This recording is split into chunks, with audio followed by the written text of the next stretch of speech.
Who is Glenn Burke? This is a picture of him graduating from high school, Berkeley High School in the early 70s. He's a native son of the Bay Area.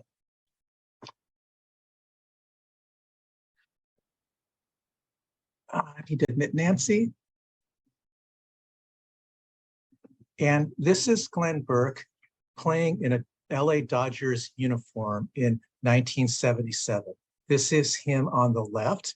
And this on the right, you may recognize this person as Dusty Baker, who was the manager here for the San Francisco Giants for many years. In the 1970s, Dusty Baker played with Glenn Burke in the outfield of Dodger stadiums. They were both with the Dodgers. And this moment right here is the very first time that the high five happened. And Glenn Burke is credited with having invented the high five at this moment with Dusty Baker. Dusty Baker had just hit his 30th home run on the last day of the season, and Glenn Burke was in the on-deck circle, and he lifted up his hand in the air, and Dusty Baker met it right there. Since then, the high five has existed as a universal gesture of celebration, camaraderie, friendship, many things. It's that joyous thing that we've all done many times since it was invented. And Glenn Burke is given the credit for having invented the high five. So more about Glenn Burke. He played in the LA Dodgers outfield, 1978 and 1977. He was a prospect at the time. People thought he was going to be a great player. He was sort of a can't miss young player. He was considered to be the next Willie Mays because he was fast, he was a good fielder, he hit for power, and he was intelligent. He was also a really fun young man. He was considered the most fun guy on the bus among the Dodger teammates. A few months ago, I gave a speech about archetypes on a team, how they play different roles, and there was the role of the kid, the person who's useful and really enthusiastic and makes people happy just by his exuberance and his presence. This was Glenn Burke as a Dodger teammate. The other players just loved him. His infectious quality of just joy rubbed off on all of them. The other thing you need to know about Glenn Burke was he was the first openly gay baseball player. But the other Dodger teammates, it's a very macho culture of sports in the 70s, but the other Dodger teammates didn't care because he was such a fun person. His personality just rubbed off on everybody. They all just liked him. It didn't bother his teammates that he was gay. They didn't question it. They didn't have a problem with it. But Dodger management did have a problem with it. The general managers of the Dodgers, named Al Campanis, he offered him a $50,000 bonus if he would get married. And Glenn Burke's response was, get married to who? A woman? He wasn't going to have anything to do with that, even though this is Los Angeles in the 1970s. In Hollywood, there were gay actors who had fake marriages just to be able to give them a tabloid cover of a straight life. But Glenn Burke was also living in Los Angeles, wasn't going to go along with that.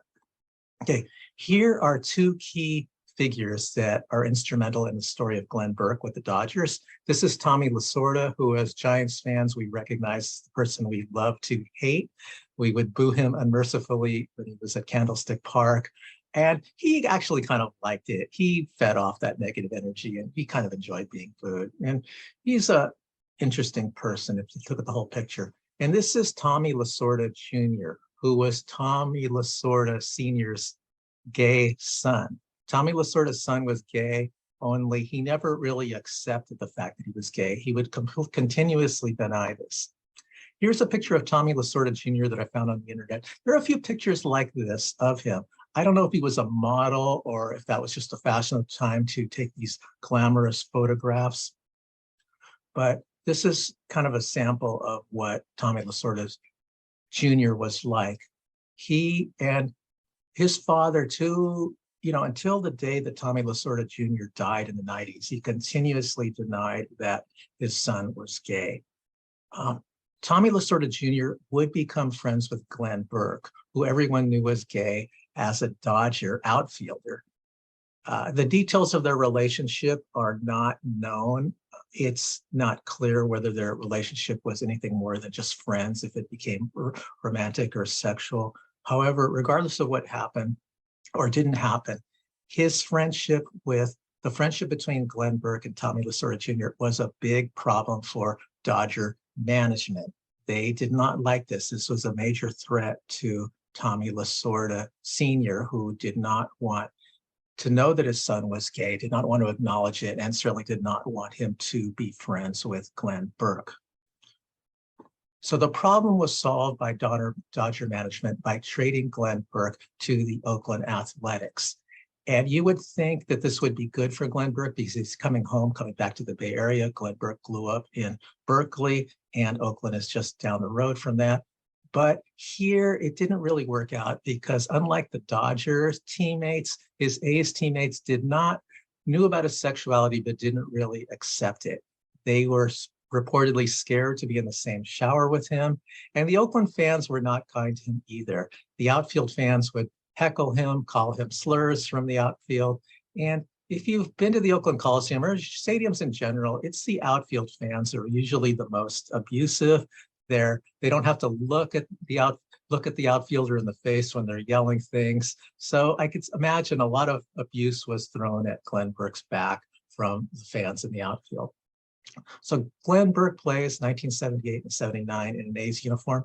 His statistics are not very good. I looked him up. He's batting 220, 230. I think he got one home run one year, but he didn't get a lot of playing time, probably because they just didn't really believe in him. Here he was touted to be the next Willie Mays, and he's in an A's uniform, and they don't really like him. They're not giving him a lot of time to develop.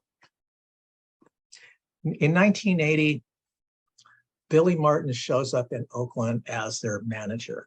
Billy Martin kind of has a notorious reputation in baseball history. He's known for being good with young players, developing them. He helped Rickey Henderson hone his base stealing abilities. He's most known for abusing umpires. He knew how to be the center of attention in the stadium by abusing the umpires. So he's kind of like a figure that people admired for being abusive, but he was also abusive towards certain players that he didn't like. And one of them he did not like was Glenn Burke.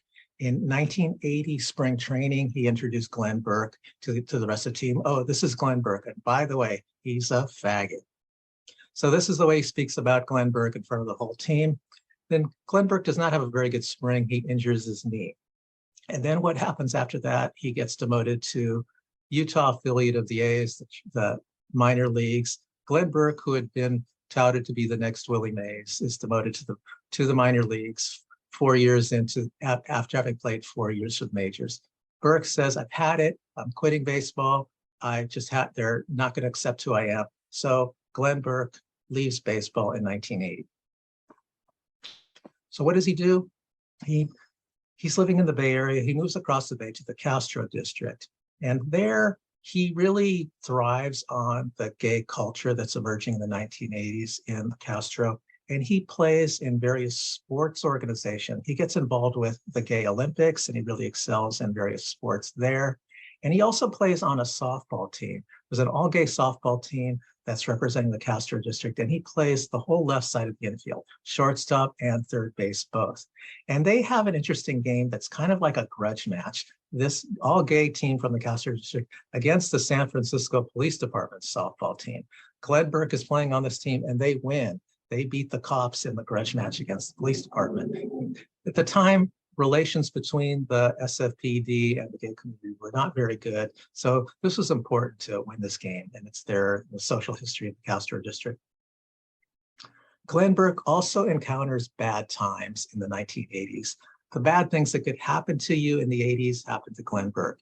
He develops a cocaine addiction. He experiences homelessness, and he comes down with HIV. He also gets hit by a car, gets run over, has his leg and his foot squashed, and that's sort of the beginning of the end for him. Things don't go well. And then in 1995, Glenn Burke dies of complications due to AIDS. So it's been a few years since then. Now Glenn Burke is being recognized. In Oakland, the Oakland Athletics have changed the name of their Pride Night to Glen Burke Pride Night. So he's officially recognized by the team that didn't treat him very well. There's also a wellness center in Oakland that's named the Glen Burke Wellness Center. Here in the Bay Area, we have what's called the Bay Area Sports Hall of Fame, where we honor the athletes that have shown themselves to be great or really key to the community here. And among these include Joe Montana, Willie Mays, and there's a lot of others that you'll know, John Madden, Mark McGuire, people who've really made their mark on Bay Area sports. So I believe that Glen Burke should be enshrined in our Bay Area Sports Hall of Fame. The Sports Hall of Fame isn't located in one specific place. They make these plaques that are pretty much like the plaques of other Hall of Fames, like Cooperstown, New York has the Bay Area, has the Major League Baseball Hall of Fame, and they make plaques like this that have an image of the person and tells you a little bit of history of them. But here in the Bay Area, there's not a central place. These plaques are distributed in various places. Here's a wall at the Oakland Coliseum that contains some of the plaques. Here's Reggie Jackson. This is John Madden. I believe this is Mark McGuire right here. And here is Kurt Flood. So, and an interesting thing to add, Billy Martin, who was Glen Burke's nemesis, has been enshrined in the Bay Area Sports Hall of Fame. I'm not sure where his plaque is.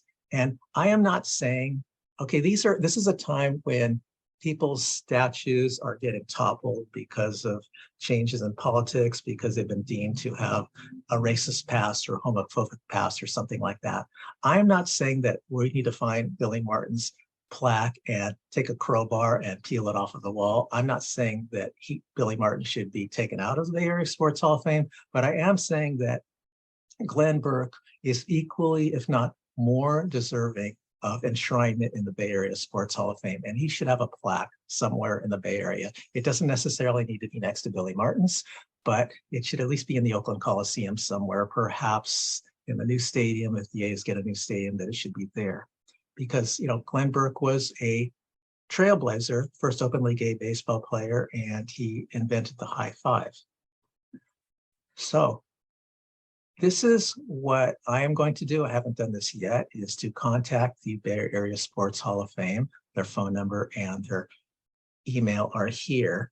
And I'm going to let them know that Glen Burke is getting my vote to be in the Bay Area Sports Hall of Fame. I'm not sure what their procedure is on how they make choices, but if anyone is with me, please contact the Bay Area Sports Hall of Fame and let them know that you believe Glen Burke should be in our Hall of Fame. So thank you very much. This concludes my speech, and give a high five for Glen Burke.